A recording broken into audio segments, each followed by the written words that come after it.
Here it goes.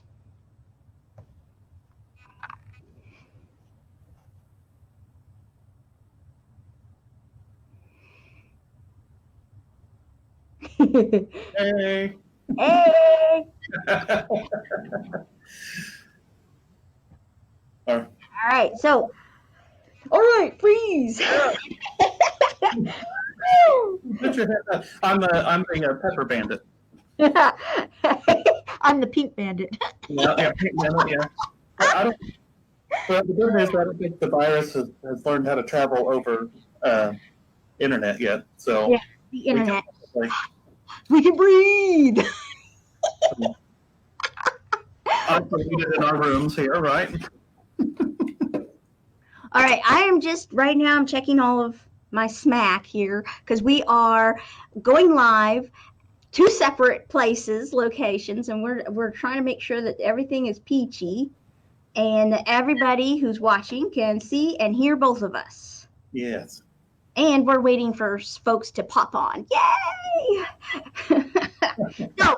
But anyway, I will probably mention this again. Welcome to our next episode of Beyond the Book. Yay, with the Shelfies. Me, Crystal, and Jeremy. I was checking on my stuff too. So yeah, here we are. There we are. Yay! I put it on. I put there too. I just turned it down. There we go. All right. I was gonna say we have a couple people on there. Probably yes. Oh. Yes, probably us, right? Oh dear, this is funny. Okay, so I've got several different places going here because so that I can keep track of the comments. Yay, comments! All right.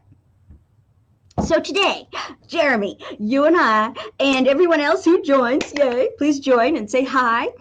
We are going to be talking about, dun, dun, dun, dun. Wonderful, yes, warm bodies.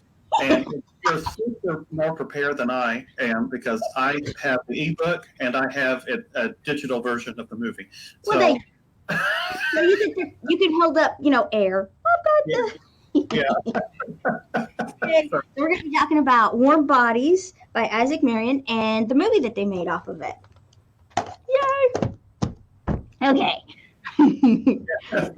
Now be sure, I will remind people, be sure you say hi to let us know you're here so we can, yes. we have fun statistics. I'll go ahead, we'll pull away the curtain. And so we have fun statistics, and to count them, we want to count you. So say hi, hello, you're here. Yes, exactly. I'm going to write my comment already. No. Oh, yeah, I can write mine too. Comment too.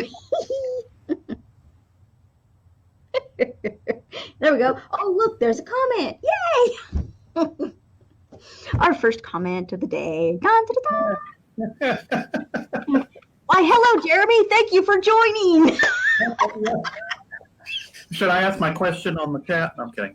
Yeah, I know. Oh, dear. We're going to have fun with this. Oh, boy. Oh, so look, on. Hello, Meg. Hi. Thank you for joining us today. Hi, Meg. Can you hear us okay? Are we too loud? Do we need to calm down? I can adjust the volume. So if we're loud or too soft, I can try to get that. It looks pretty good on my end as far as telling me the level and everything. But yeah. We're in the yellow, we're not in the red, so that's a good thing. So the red means you're too loud. So welcome, Meg. We are talking, I don't know if you've noticed, but we're talking about Warm Bodies today, the book and the movie. We can hear you. Yay, thank you. Yay. All right. Well, I guess I'll start it off because I want to ask you, Jeremy, and everybody who's watching, you, Meg, and Lynn Mac. Hello, Lynn. Yay. Which one did you like the best? Which one did you prefer? Well, it's interesting. I'm gonna answer your question in a roundabout way. I typically read the book first and then watch the movie. Yeah. Well, there are a few that it happened with Stardust from Neil Gaiman, And this one, I've watched the movie. I didn't actually know it was a book until I watched the movie. So I watched the movie and then I read the book. And I've noticed that if I watch the movie first, I really prefer the movie usually.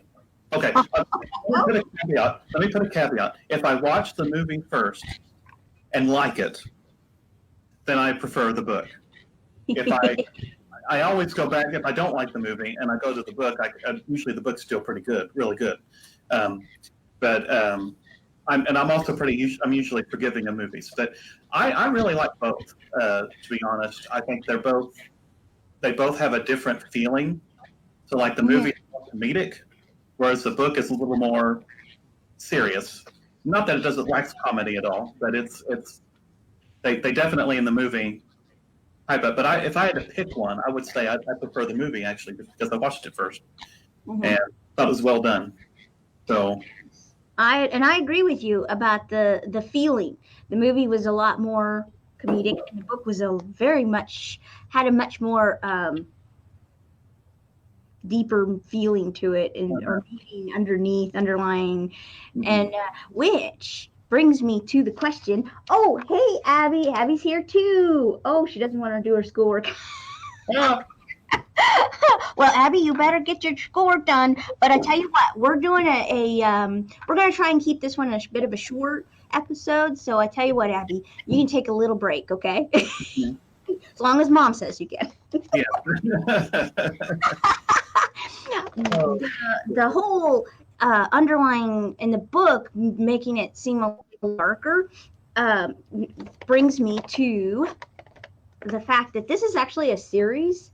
I don't know if anybody who is watching. Oh, hi, Marcy. Hi, Marcy. Hello.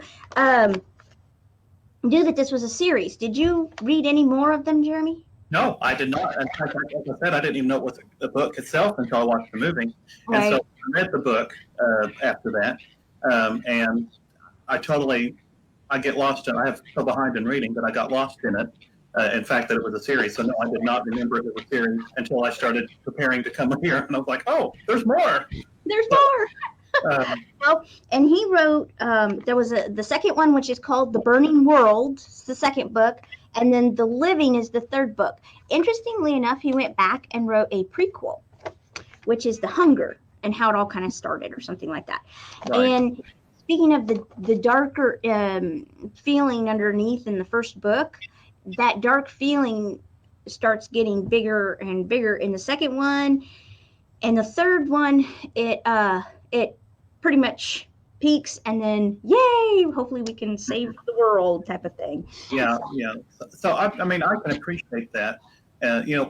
When you make a movie, and I'm really respectful that there are decisions you have to make to different considerations in a book. So you have to really you have to pick what you want to do. You can't really. There are very few movies that really just run the gamut of genre. So where it's a comedy and a drama and a good, there are some that do it, but I was okay with the decisions they made to make it a little more comedic. In fact, one of my favorite scenes, if you don't mind me going into this real quick, is where they're walking and the dead are coming, and he tells her to be dead, and and she's like, and and he's like, too much, and that was hysterical. I was in the rolling, so in the theater, so. Yes, but the thing about the book though was there was that comedic edge to it. Yes. Oh yes, definitely. I mean, that was in the book too. He's like, too much. Yeah. So, I think, but just seeing that, the way they did it in the movie was just anyway. Yeah. So I like the book. The book did well with it too. But it's just an example of I laughed in the movie and I chuckled at the book. So. Right. But it wasn't. The book is good. So don't take this as I want to be careful to say. Well, don't read the book. Watch the movie. So that's not the case at all. No, and like I mentioned and you mentioned, that humor that the movie kind of enhances. It is in the book. So like one of my favorite parts. Since we're talking about favorite parts. You guys, Meg, Marcy, oh, and Amanda is now watching. Hi, Amanda. What are your guys' favorite bits or parts or even a quote from the book or movie? What's your favorite? Please let us know in the comments below or beside, actually, because it looks like it's on the side over here. But my favorite was actually, I mean, yes, that was hilarious. It was towards the end when he shows up at her place and he gets into the stadium. Oh, They decide to do a makeover. They're like, yeah. okay, let's make him look like a human, and they do the makeover montage. I Oh, mean, even in the book, he says, "Yeah, if my life was a movie, this would be the makeover montage scene to some poppy song." yeah. And they do that, and And in the movie, Nora puts the music on, and it's some poppy song, for a montage for makeover, and Jules, she goes, "Stop it! This isn't a movie." So they turn it off, and then the very next scene it cuts, and there it is, montage makeover scene. yeah. It's I just, thought that was hilarious. yes, yes. It's hysterical. There are several times that I just bust out laughing in the movie, and just because, and I think it's because the acting was good, and Nicholas Holt, um, he's grown so much since then into Yes, into who he is, and this is kind of a newbie. That was like his first role almost. big role, big. He was like in About a Boy, I think it was his. Or wasn't he the young guy in About a Boy? I can't remember, maybe, but that's first major role I think that he was a standalone star without relying on anyone else, and I was really impressed. I really liked his thing. That's another favorite is when he's walking around in the airport at the beginning. He's like, and I just feel so lost. And he's like, oh, really? No, I've never been in this part of the country before. um, so, the whole concept too of how he got memories, he was experiencing the memories through eating the brain was really interesting too. And Interesting. I was really a special kind of silly with this because when I watched the movie and even reading through the book, I was like, it hit me in the middle, and I went, "Dummy, this is Romeo and Juliet." I didn't even realize it till I was like, "Of course it's Romeo," and then I went, "Of course I should have recognized it at the balcony scene in the movie," and I was like. It took me halfway through the book to realize that, and I was special kind of silly. Yeah. Well, and see, they really make it noticeable because her name is Jules or Julie, I think. Yeah, Julie. And then his name is R. Well, what does that R stand for? I have to say, you're not making me feel better here. Okay. Sorry. No, it's okay because I really gave myself a hard time for that. I'm like, I should have, recognize that immediately. I did not. And that could be a question.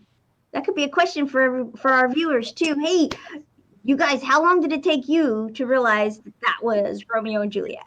Yeah. Or did you even notice? Ooh. Yeah. No. I would be. Make me feel better, guys. Yeah. No, I still didn't know. That was the first time I recognized it. Yeah. I want all those comments to come in now.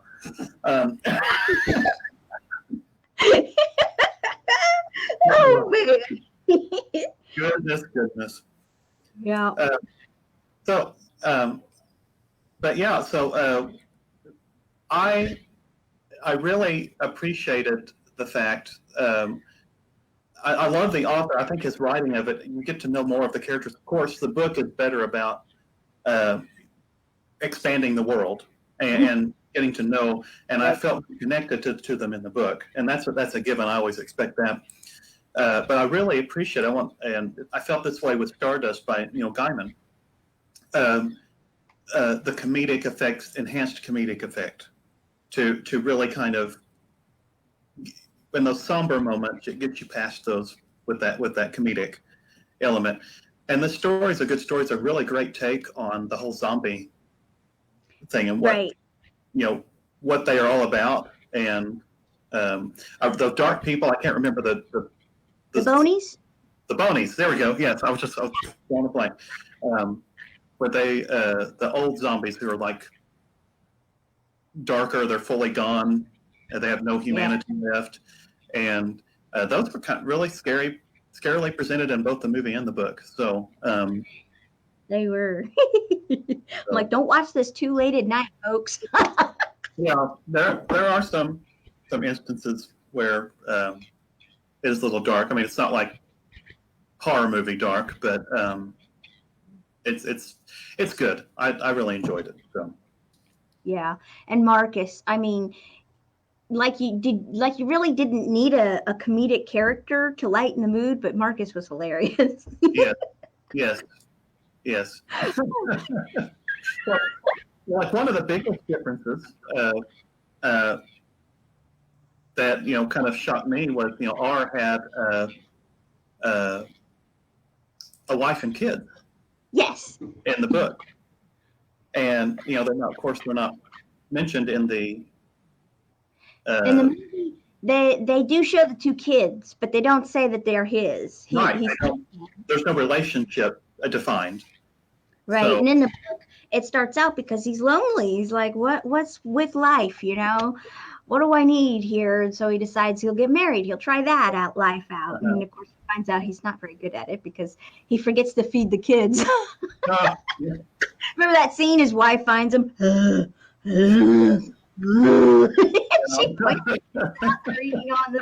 Yeah, and he's like, "Oh man, my fatherhood is my dad." What? How did he put it? My dad something is really bad. Yeah. I don't recall. It's been just a little bit far. I've read so, but the other thing too is one thing that's resolved in the movie a little bit differently is when he tells Julie about Perry, because I think in the movie, if I remember correctly, it's like halfway point where he mentions it, and then in the book, it's like right at the end. Right. So, and it was just that and to me, I think that's one of the things is at the end of the book, she almost like immediately forgives him for that, and in the book or the movie, it's a little more drawn out than that. Right, and the book draws out Perry's relationship with Julie and Perry's character more too. Right. You are, because as he eats his brain, he remembers things. But also, I found it interesting in the book that R almost becomes talking to. Perry starts talking to R. Right. Yeah. And I thought that was kind of interesting. Like, R was, the more he ate of Perry, the more he became Perry, or I don't know. Right, it became human. He remembered humanity. Yeah. And that's what I kind of got. The thing, and one of the things I was looking up, and I like the way it puts it. It's like Perry is essentially R's spirit animal in the book. That's a good one. So, that's a good way to put it. Yeah.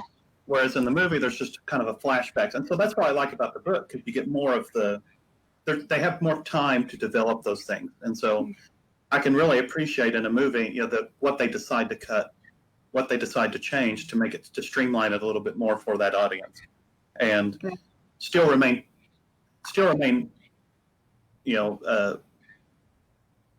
true to the source material. And that's what I look at in a book and a movie. If it remains true to the source material and changes a few things, I'm okay. But if it like, I'll just give an example.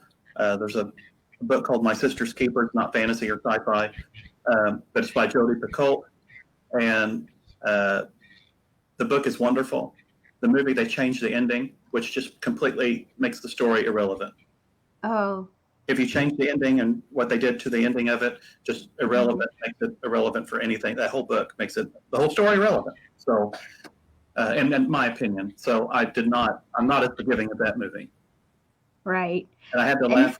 The author in that instance said, I'm watching my movie and I'm crying, not because of the story, but because of what they did to it. Oh, yeah. So, but this one stayed really true to the author's intentional ending. Right. maybe, yeah. And of course, they had to wrap it up because the way they ended the movie, it didn't set the stage for the second or third book. Right.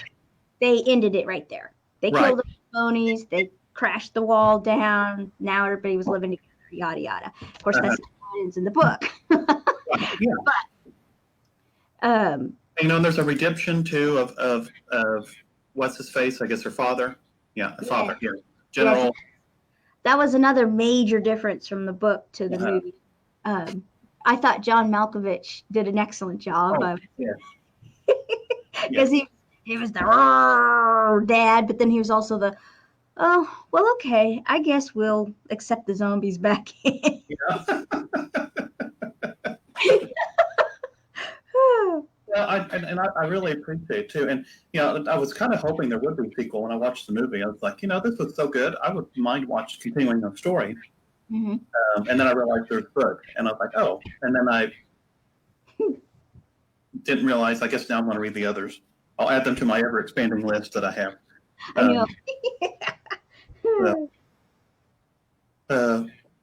Just FYI, I think the prequel is available on Hoopla. The other. Yes, I'm sorry. I meant to bring in my stuff that this is all available on. It just popped in my head. I was looking up to see what it's available on. I totally forgot. I usually bring in a little sheet that shows like Hoopla and RB Digital and all the available platforms that you can find these on. And I will mention this. I forgot to look and see if the soundtrack is available to the movie on Hoopla. I think it is. Is it? That would be awesome. Because I felt like the music really, they did an excellent job of transferring the music into the movie, even though they didn't use the same music. Like in the book, there was a lot of Frank Sinatra and, and so, but in the book, the music was a very key element. How he communicated to Julie was through that one song. He skipped it to the words that he wanted. And anyway, so I was glad to see that they used the music really well in the movie as well. Yeah, they did. And the soundtrack is available on there. And it looks like the prequel, and I think what's The Burning World? Is that the second one? Yeah, The Burning World is the second, and then The Living is the third. Yeah, The New Hunger, which is the prequel, and The Burning World are available on audio on Hoopla. Yay! The others, I did send them an email saying, could we get the first one? So I wanted to listen to it too. I've been doing an experiment lately. I've been listening to books I've read on audio. I wanted to see, what the reader was like and how they presented it. So it's always interesting to me now to see that. But yeah, so as far as some differences, I didn't have much of a problem with how they did it, how they changed. I mean, if they were going to do a sequel, it would kind of throw it up in the air a little bit of how they get to that. How they do things. And speaking of the sequel and the differences, I found it interesting that they kept with the same color, but they changed ours. He in the book he was actually wearing a suit and tie, and in the movie he's wearing a hoodie. And even though the hoodie's red, interestingly enough, the book in the second book he learns who he was and his role in the whole changing and the zombie starting stuff. And the tie is like a major, not necessarily hint, but anyway, it's of what he was before he became a zombie. Which at the beginning of the movie, he mentions he was probably a blah blah blah based on what they're looking like, Right. But anyway, so I thought that was an interesting difference. And even though they probably aren't going to make any more movies, so they were able to change that. But I felt like that would be probably a bit hard if they made the second movie and he was in a hoodie. Well, yeah, and I think it was good. I don't know if they were expected to make a sequel. I think they were just wanting to. Yeah. And so the filmmakers, Jonathan, I can't remember who the director is. I don't know either. It's a popular director, but he his vision was just to end the story at that movie. So Right. I think the changes were accomplished that really well and still kept it true to the source material. Yeah. One movie and kind of aside that I think handled it a little bit to juxtapose that with the Divergent series of movies.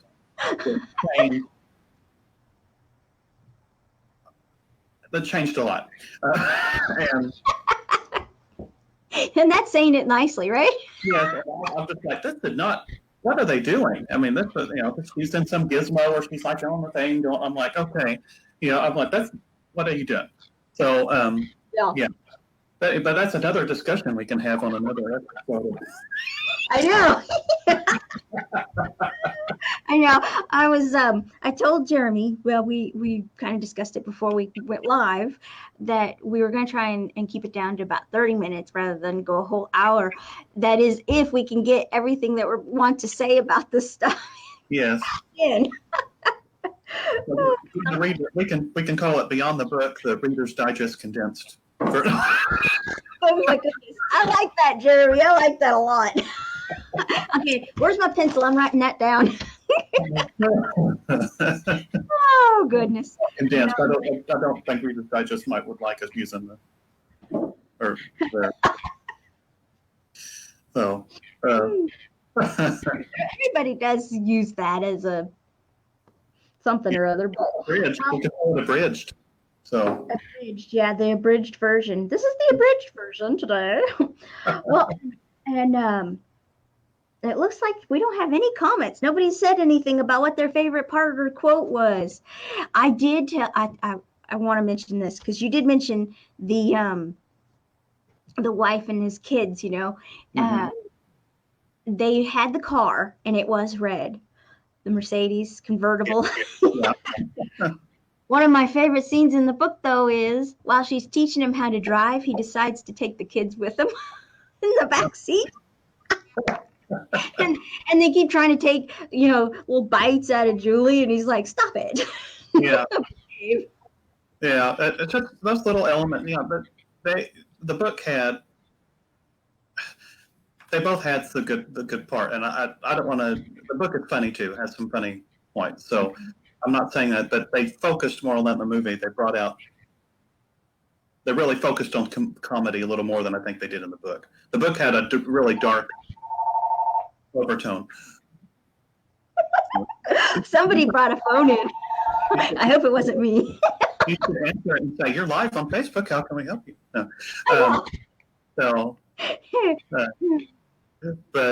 But yeah, I'm so glad that we were able to talk about this because the movie that year it came out. I don't remember 2013.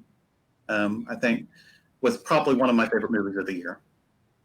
Yeah, it's one of my big movies of that year that I really enjoyed. That I will go watch again, and I can watch it again.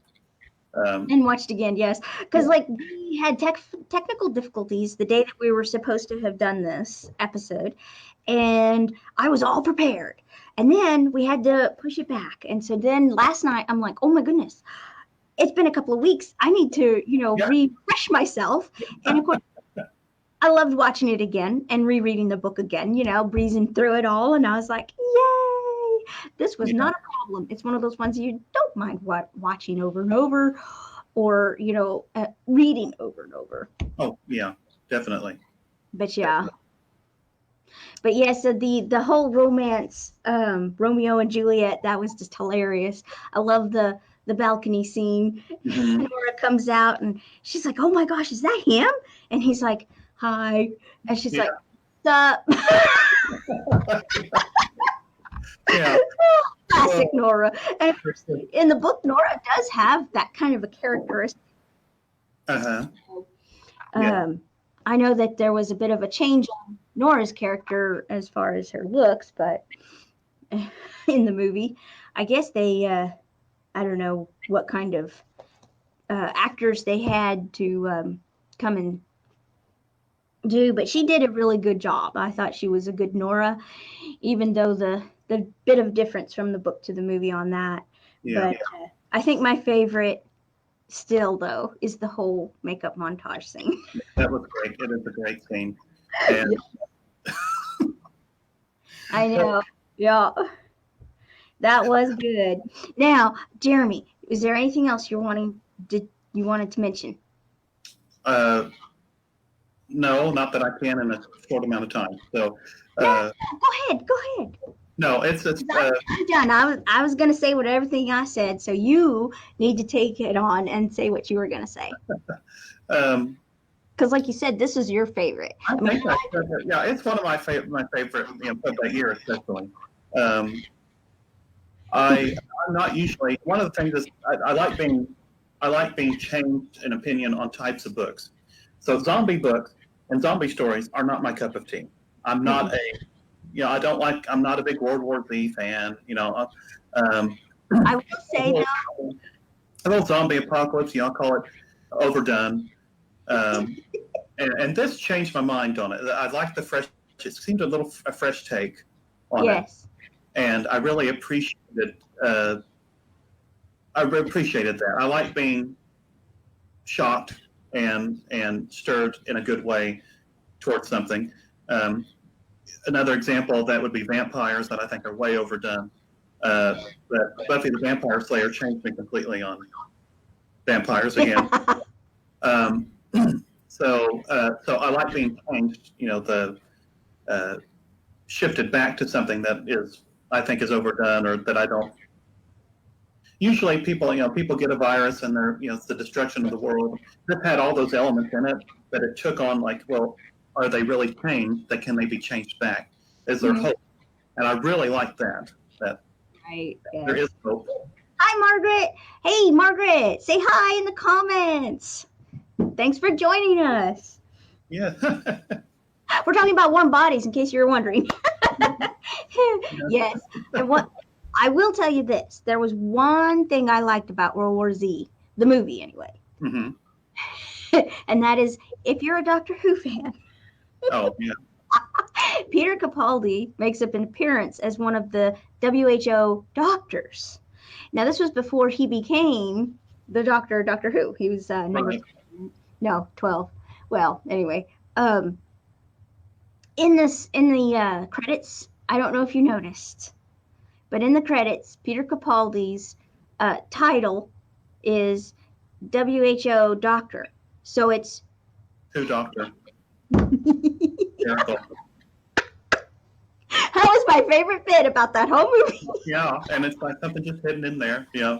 Yeah. So, I mean, I'll say I didn't really think it was bad. I don't think that story's bad. It's just I think those type of things are overdone. There's so much of it that are. Yes. Another thing that changed it back to, I think I read it around this time, was Pride and Prejudice and zombies. And so putting zombies in Pride and Prejudice was just hysterical. So I like these. I like when a fresh takes on it, or at least fresh to me, of these that bring me back to something I think is overdone and change my mind on it. So yeah, if we re-examine everything else I think is overdone and put in a new light. So. Oh, hi, Mark. How's it going? Hey, Mark. Yeah, we're getting some new people on right at the end here now. Well, that's why I have to say, if you're watching this later and we're not live, leave your comments. We'll try to get back with you. Yes. That too, because we will. You are counted in post game, what we call post game, after it's over. So, thank you all for commenting and being part of this. Right. It's super fun. I always love doing these. Yes, I know. And like you said, I'm not a big zombie fan either. I tried watching The Walking Dead, that very first episode. He rides Bill the horse into town. I'm like, you idiot. Of course Bill's going to get eaten by the zombies. Oh, I couldn't believe that. That was it. Didn't watch any more. Spoiler, Crystal. I'm kidding. What? What'd you say? No, I'm kidding.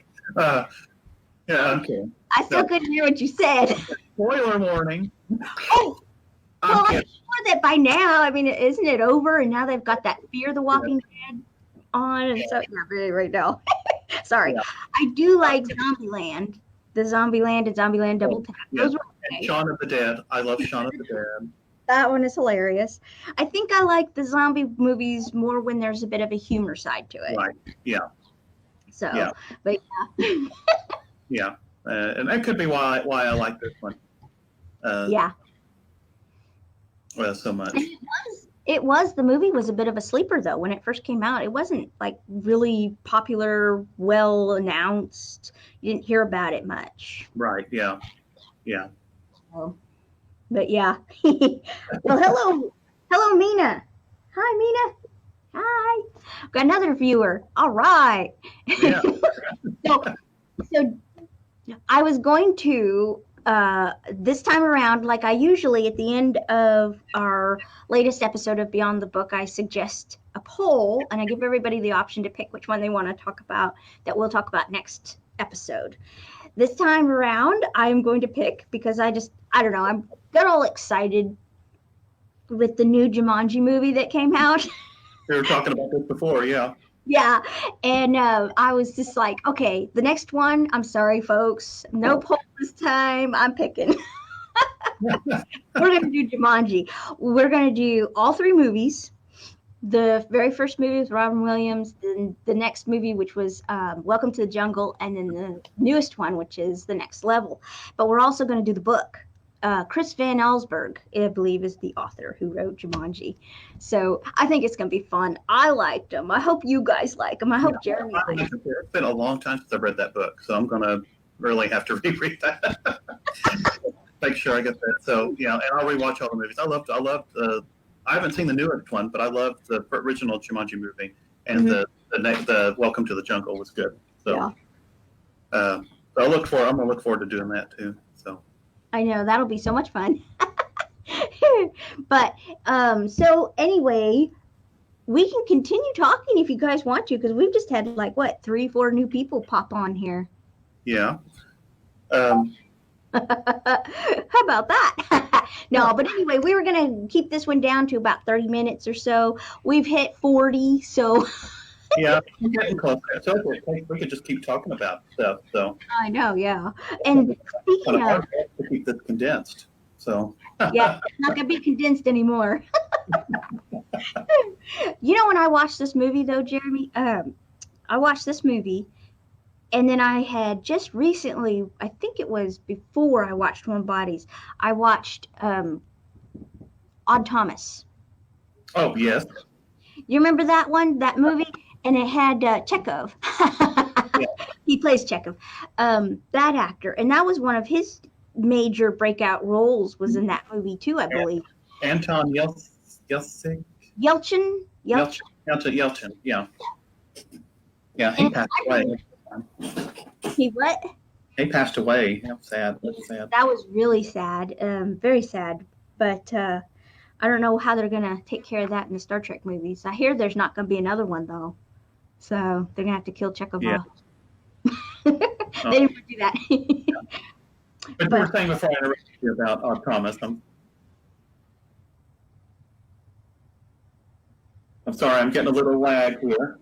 Oh, okay. Sorry. No, it's like it's the internet connection. There we go. Oh, there it is. Yay! Yeah, I'm sitting here going, You were saying before I interrupted you about Odd Thomas. Oh, well, I was just saying, Warm Bodies and Odd Thomas somehow felt like the kind of same genre, or the not necessarily genre, but the same feeling to them. Right. Yeah. Humor. There was that, scary, bony type element. With him, it was the oh my goodness, what was it called? Maybe we shouldn't talk about Odd Thomas, and we could choose that as one of the ones to talk about it. Dean Koontz, that's probably I'm hit or miss on Dean Koontz myself, but that's probably my favorite series by him. So yes, Odd Thomas. I just feel like I'm behind in reading those two, so I'm really going to need to. Well, I won't tell you how the last book ends. Well, yes. We got a comment. Jumanji! Yeah, yes. All right. Oh, well, okay, Jeremy, what do you think? We're ready to end, or do you have anything else to say? I think I've sufficiently filled the time. I don't know if there's more without just randomly going on about stuff, but which I can. I'm all for it. Oh, yeah. I really just my final thought is I recommend if you have not seen this or read the book that you do one or the other or both because it is a good story. The author is an excellent writer and it translates really well. The production of the film was just superb. And so, Jeremy, I have a question. Yes. I have a question though. What would you recommend them watching first or reading first? Do you recommend reading it or watching it first? What do you think? I'm usually pretty forgiving of a movie, so I would actually recommend you read the book first, and I usually always do that. Yeah. Especially if I know the movie's still good. If I think the movie's bad, I'll say, well, if you're going to watch the movie, do it first, because then you can. I think I used to be a lot like this, where I'd go into a movie and I'd nitpick it so much I wouldn't enjoy it for what it is. Now I'm over that. I try to be a little bit more forgiving. Yes. But I like enjoying the movie, and so watching the movie first actually, because I know for the most part I'm going to like the book if I like the movie. Right. So I may like it better, I may like it the same. So I know if it's a good story. If the movie's good, then the book is probably going to be good. The source material has to be good. So, Oh, I got a comment. Hi, it's from Julie. Hi, Julie. She says, I can't wait for y'all to open. I miss reading my books. Oh, well, tell you what. Before we close, I just want to mention to everybody who might be watching later or our viewers now, we are doing curbside delivery. So if you're missing out on some books or you're really wanting some movies, just give us a call, 918-473-6715. yeah. And we'll get you set up, okay? And we'll do curbside. We'll take them out to you. Yeah, and if you like going online, you can just go on and request the stuff like normal, and we'll pull it and contact you when it's there. And like I'm here in Shakota, but if there's any Muskogee viewers, Jeremy, well, you can tell them how to do it. Yeah, we are doing curbside as well, and you just the same process. You could call us or go online and request it. We will inform you when it's ready, and then you can come by and let us know when you're here, and we'll bring it out to you. Yes. And so we're trying to navigate this time as best we can. I know there's not really a date when we're going to open yet. Bye, Lynn. Somebody's leaving. Hi, Lynn. Comment. But yeah, we're taking that week by week to see how best we can do that. Yeah. So, but we hope to serve you the best we can during this time. So. Oh yes, most definitely. So anyway, well, I will sign off, and it's been fun, Jeremy. It's been fun too, and thank you for having me again. I can't wait to do it next time. I know, me too. And this has been interesting, and I'm pretty comfortable with this. So hopefully everybody else was okay with seeing a split view like this. Right. Social distancing. I'm checking, make sure the technology portion is working. So yeah, but yeah, this was great, and I look forward to next time. And Jumanji. Yay! And there goes the phone. All right, we'll see you guys later. Bye.